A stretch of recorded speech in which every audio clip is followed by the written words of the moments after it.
We are very fortunate to be hearing from two esteemed industry leaders this year, our very own Jennifer Graham, class of 1985, and John Edelman. Jennifer will now be introduced by New York School of Interior Design Chairman Ellen Kravitt. Ellen, would you join me at the podium? Thank you.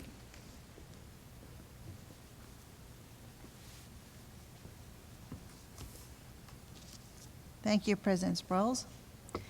When we talk to Jennifer Graham's peers and the designers she has mentored in one way or another, the words talent and character come to mind. Jennifer, I'm going to keep looking over at you.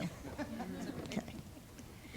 Throughout all of her efforts, professional and personal, her advocacy and commitment to both the design and global communities is quite apparent. A principal at Perkins&Will, Jennifer Graham has delivered award-winning, high-profile projects for over 30 years. Her success comes from her special approach to project management that builds mentorship into the process. She creates and upholds a supportive, positive, and empathetic work environment for her teams. In addition to leading corporate projects, Graham has led Perkins&Will's Social Purpose Initiative since 2016 and is co-leader of the Perkins&Will New York office JEDI, Justice, Equity, Diversity, and Inclusion, an initiative. That's very clever, JEDI, right? That was not my era, but JEDI, it works. JEDI initiative. As a bold champion for DEI, social purpose, and sustainability, Jennifer brings these issues to the forefront in her client work and community service. In 2009, she founded LMNOP NYC Inc., an organization that offered networking and affordable continuing education credits to designers. That was very clever too. That was my era. LMNOP's acquisition by IIDA NY. She currently serves as IIDA NY's Vice President of Action and 2021 Catalyst Chair. It is no wonder that in 2021, Jennifer was named one of Architizer's 100 Women to Watch in Architecture. She is an active NYSID alumni, recently sharing her perspective on sustainability efforts as a keynote speaker at NYSID's Teaching Green Symposium. We are proud to call Jennifer an NYSID alumna, honored to hear her speak and to recognize her contributions with a second NYSID degree with today's presentation of an Honorary Doctor of Fine Arts degree. Jennifer, would you join us, please, at the podium?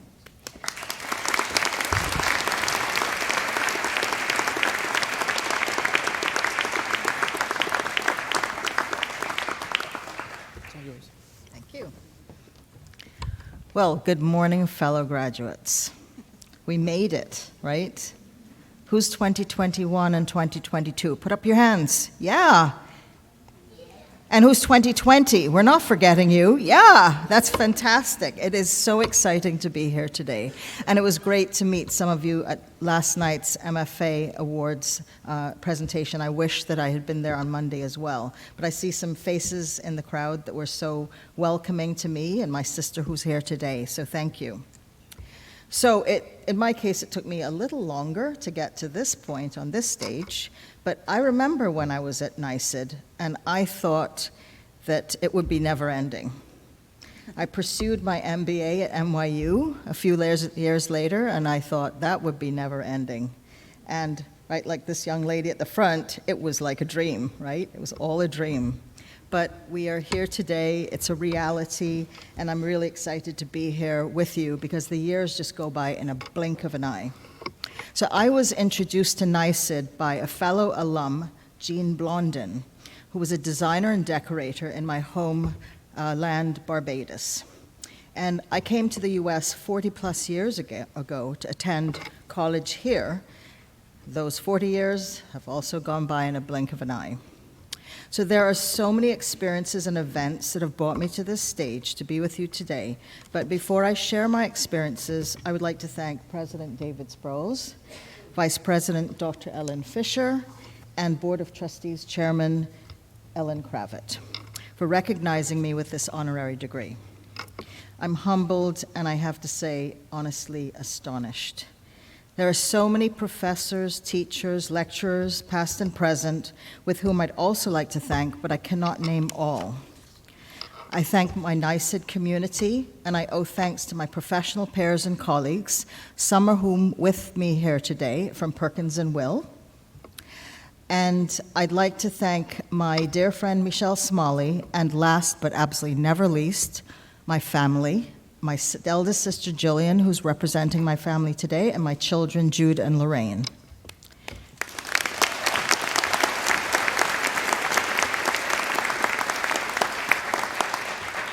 So early in 2009, I founded LMNOP, and that stands for Leadership, Mentoring, Networking, and Opportunity for A&D Professionals. It was a 501c6 organization, and it was built on the heels of the economic downturn.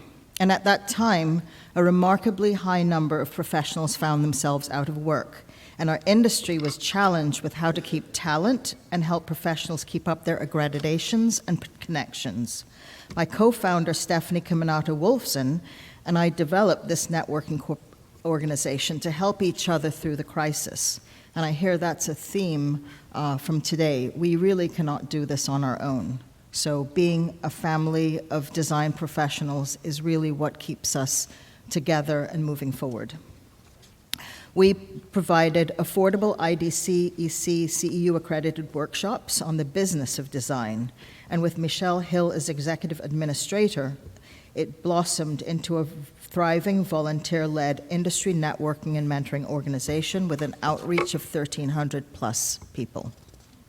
In 2020, LMNOP was assumed under the umbrella of IIDA, that's International Interior Design Association, and they created the position VP of Action for myself. I oversee the Equity Council, the Sustainability Circle, and Catalyst, which is a community-based outreach group.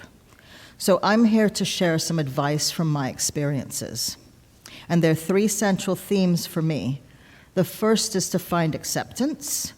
The second is to know where your passions lie. And the third is to share knowledge and give back to your community. So first, in terms of finding acceptance within your community, I recommend finding a unifying goal or element. And this helped me be myself. I emigrated into New York City in 1981 to attend NYSID, and navigating New York in a new country was foreign to me, and I was a foreigner. I was one of very few students of color when I arrived here. But every one of us as humans have the need to belong and to be accepted. And every one of us as humans are individual and unique in every way. So although I was an anomaly, I found myself accepted into a special club, which was to be part of this institution that believes wholly in the power of design. Design is what binds us here today. That passion for design and the passion for the design community. So I have strived within this industry to support talented designers who are also looking to maintain one's identity and sense of self as we navigate this career.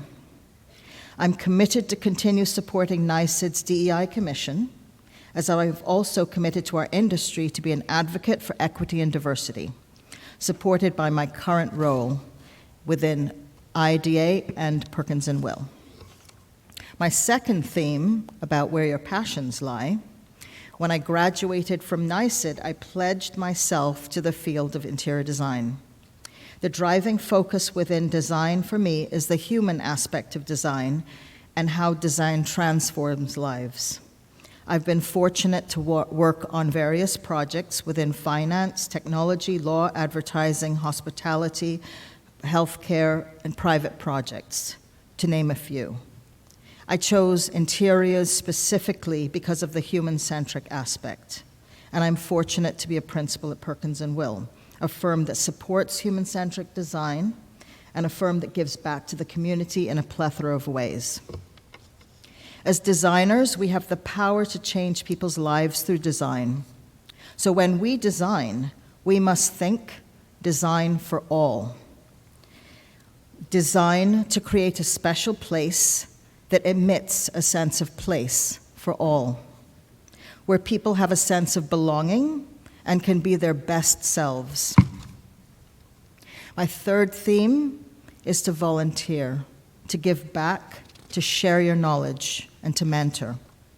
Along with projects, my parallel focus has always been included giving back to my community. I come from a family that gives back. It's part of our DNA. It's instilled in each of us from the time we were young. We are part of a community that gives back. So as a result, I grew up in a mentoring environment in Barbados. Support came not just from my nuclear family, but also from my family, my friends, my teachers. And I found the same in our industry through industry organizations and institutions starting at NYSID. I was introduced to ASID by Jeannie Bouchette, who is a former NYSID advisory board member and IDLY advocate, who encouraged me to be ASID student representative. And I'm currently on the board of IIDA New York. My role as IIDA Catalyst co-chair has given me the opportunity to build a team of industry and design professionals who provide expertise to nonprofit organizations that may not have the opportunity to hire interior designers and design professionals for their projects. At my professional home, Perkins&Will, I'm social purpose leader, DEI representative, and I wholly support our Living Design initiative. My experience is that volunteering provides a dimension to one's career that is unparalleled. I have met people outside my client and project sphere who are equally willing to share their knowledge and experiences and are willing to share and provide guidance and support. My mantra is, give to your community, and your community will certainly give back to you. Last week, I was recognized by IIDA in New York for my contribution to interior design professionals as the 2022 IIDA New York Leaders Breakfast Honoree. And today, I'm here to receive this honorary doctorate. There is no higher honor than being recognized by one's peers for the love of one's profession. So I'm proud to stand here with you today. Thank you for allowing me to share a little bit of my journey and experience. And I'd love to congratulate my fellow recipient, the esteemed John Edelman, and of course, Kia and Tammy, who are with us today. So I wish the best wishes and sincere congratulations to the graduating classes of 2020, 2021, and the graduating class of 2022. Thank you very much.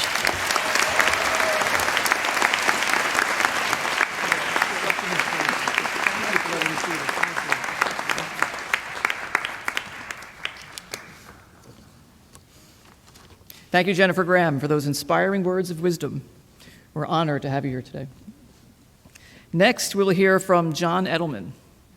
When you Google John Edelman, fascinating words and phrases always jump out. Visionary, enthusiastic innovator, and entrepreneurial raconteur. All of which underscore the impact he's had on our industry, things he's shaped in the past and will continue to innovate in the future. John is a respected leader and chief executive with decades of experience in all aspects of the business of design. Today, John is CEO and president of Heller, executive chairman of Krypton Fabrics, and sits on the Chilliwich Board of Directors. Edelman served on the DIFA Board of Trustees for over a decade and currently serves on the board of the Design Leadership Network and the Be Original Americas, where he also holds the position of ambassador. He is the co-founder of beverage brand Fourth and Pride, which donates 5% of profits to LGBTQ+ organizations, integrating Edelman's business acumen with his lifelong advocacy work. As CEO of Herman Miller Consumer Group and Design Within Reach, Edelman's visionary collaborations created scores of successful furniture collections, and he is celebrated for transforming DWR into the world leader in authentic modern design. While president and CEO of Edelman Leather, his groundbreaking approach to luxury products and interiors established the company as the superlative brand in a global market, facilitating its sale to Knoll Inc. Among his numerous accolades, John has been touted by the Robb Report as the quintessential modern man, recognized by Open House New York for working to make great design accessible, honored with Connecticut's Cottages and Gardens Innovator Award, and named a design visionary by House Beautiful for shaping the way the world looks and the way we live. John, it is my great pleasure to ask you to please join me at the podium.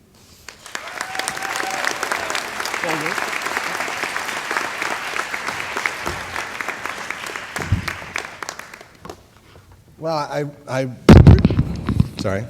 I really can't believe I'm standing up here, and I keep waiting for them to realize they've made a mistake and pull me off. I'm not sure who he was reading about, but I guess it was me. I didn't do very well in school. I think I failed French 1 3 times. Not a good thing. But eventually I learned to speak 5 languages. And my learning came after I finished school. So I think that's what I want to talk to you guys about today, is what happens tomorrow. So I'm going to go through 4 things. We're talking about saying yes, becoming an expert, speaking in superlatives and telling the truth, and whoever asks the most questions wins. All right? So this has been a key to my success after I didn't do well in school. So say yes. What's that mean? It means as 82% of you are going to go on to a job right away, and you're going to be in this environment that's new to you, and until today, you've gone to school and people have stood up in front of you where their mission is to teach you. Starting tomorrow, that's on you. You have to fight to learn. The way it worked for me was I said yes. I said yes to the lower jobs, the crappy jobs, if you'll say. In my first job in the shoe business, they had me in a little cubicle approving freight bills.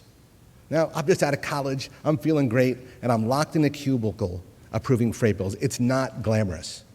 Behind the office was kind of a smelly room, and if you open the door, there was this thing called worn damages. These are people that bought our shoes, wore them, didn't like them, and sent them back. And I thought to myself, that's the worst job in the building. And I asked permission, could I take care of the worn damages? And so I was the freight bill guy, but then I found someone that liked to buy worn damages, and I became the worn damage liquidator, 3 months in. So say yes to those kinds of things. About a week later, they were doing a trade show in Los Angeles, and we were based in San Francisco. And they said, does anybody want to volunteer and drive the truck down with all the supplies for the trade show and then set it up? And everybody kind of looked the other way. And I said, please, I'll do it. And I drove the dual-wheel pickup truck from San Francisco to LA. I set the show up until 1 o'clock in the morning. And they said, oh, you should come to the show the next day. So I borrowed a blazer from my brother, and I got on my knees and I sold shoes, and I became a shoe salesman. So I went from the freight bill guy to the worn damage liquidator to a shoe salesman. And it worked out. I ended up eventually running the private label division and riding through the ranks. But if I hadn't said yes, it wouldn't have happened. Part 2, become an expert. You have such responsibility in your hands going forward. You're going to lead your clients into a specific direction, and you're going to choose fabrics, choose materials, choose the looks, choose colors. You have to know what you're choosing.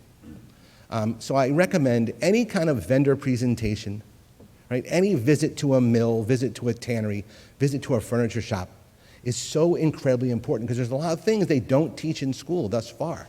You have to learn on your own. And if you're an expert in something, people really will pay attention. You won't make as many mistakes. You're going to make some mistakes, but I think that's okay. Fourth, superlatives. I've always said, if you can speak in superlatives and tell the truth, you've won. The best, the only, the first, custom, one of a kind. I know you're not going to always have budgets to have everything be a superlative. That's a given. But you can always put your mark on one thing where you teach the client about it, you know that it's one of a kind, the only, the custom, the special, the best, and they'll believe it. And for the rest of the time living in this environment, they're going to point that out. At Edelman Leather, we used to go into a presentation and throw a large hide of leather on a table. And I'd say, we make the finest leather in the world. And people would look at me like I was crazy. And then I'd spend 30 minutes explaining to them the difference between top grain leather, full grain leather, a whole hide, a half hide, and all those different things. And at the end, At least they were educated. They may not have thought that we were the best, but I believed it, and it worked for us at Edelman Leather.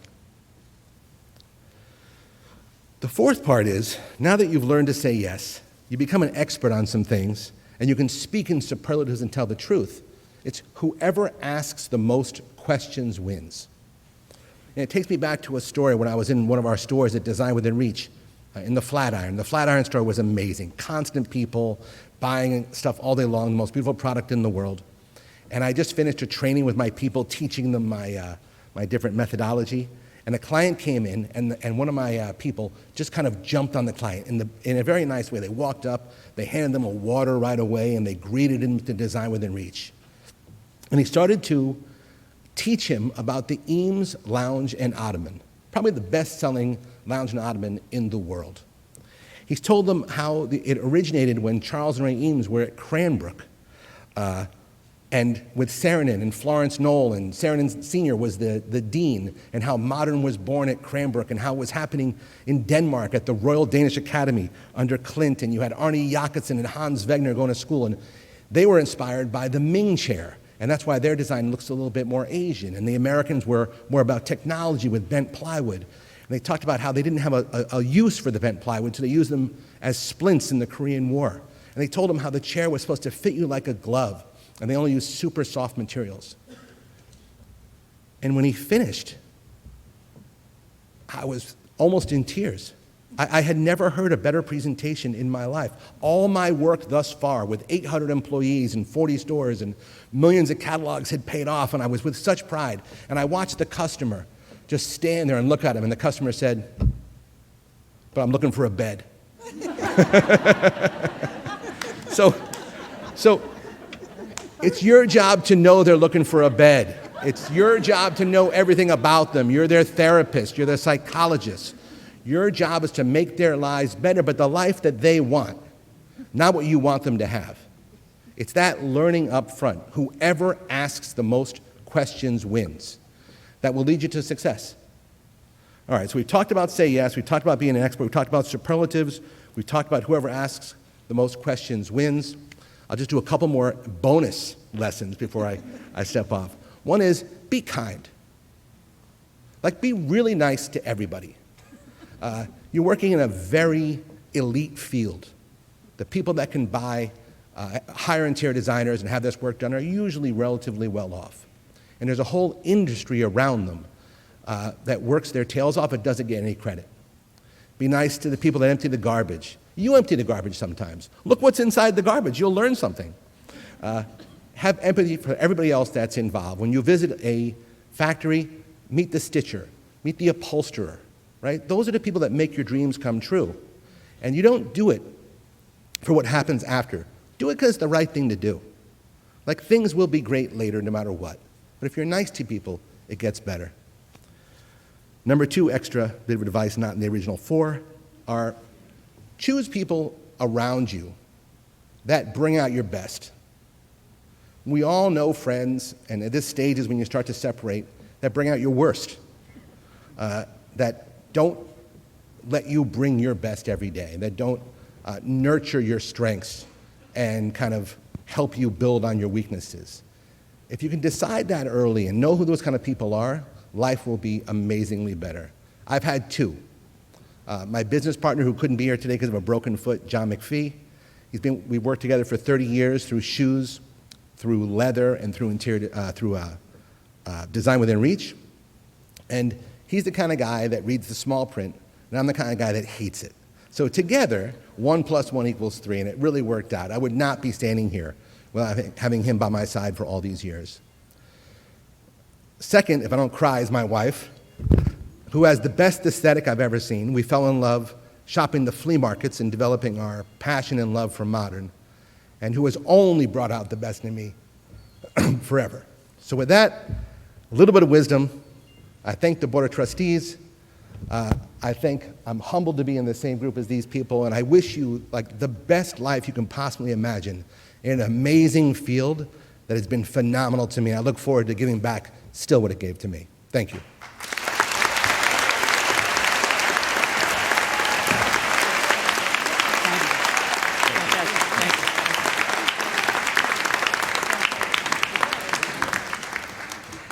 Thank you, John, for your candor and motivating words. If I could ask actually, John, you need to come back. If I could ask Jennifer to join us again at the podium, and for Doctors Chow and Witherspoon to rise at their seats.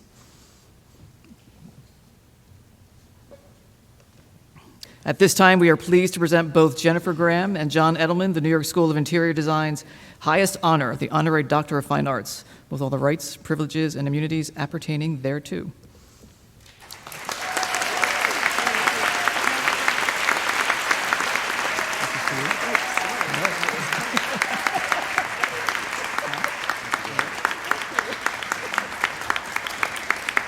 And now that you are Doctors Graham and Edelman, allow us to place upon you the doctoral hood for the discipline of interior design.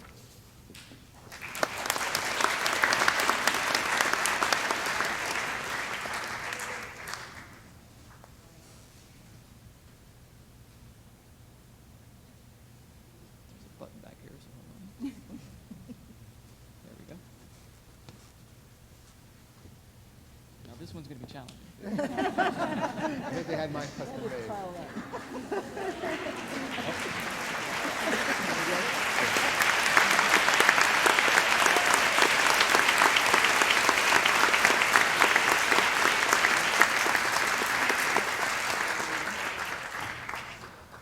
Thank you both. Thank you.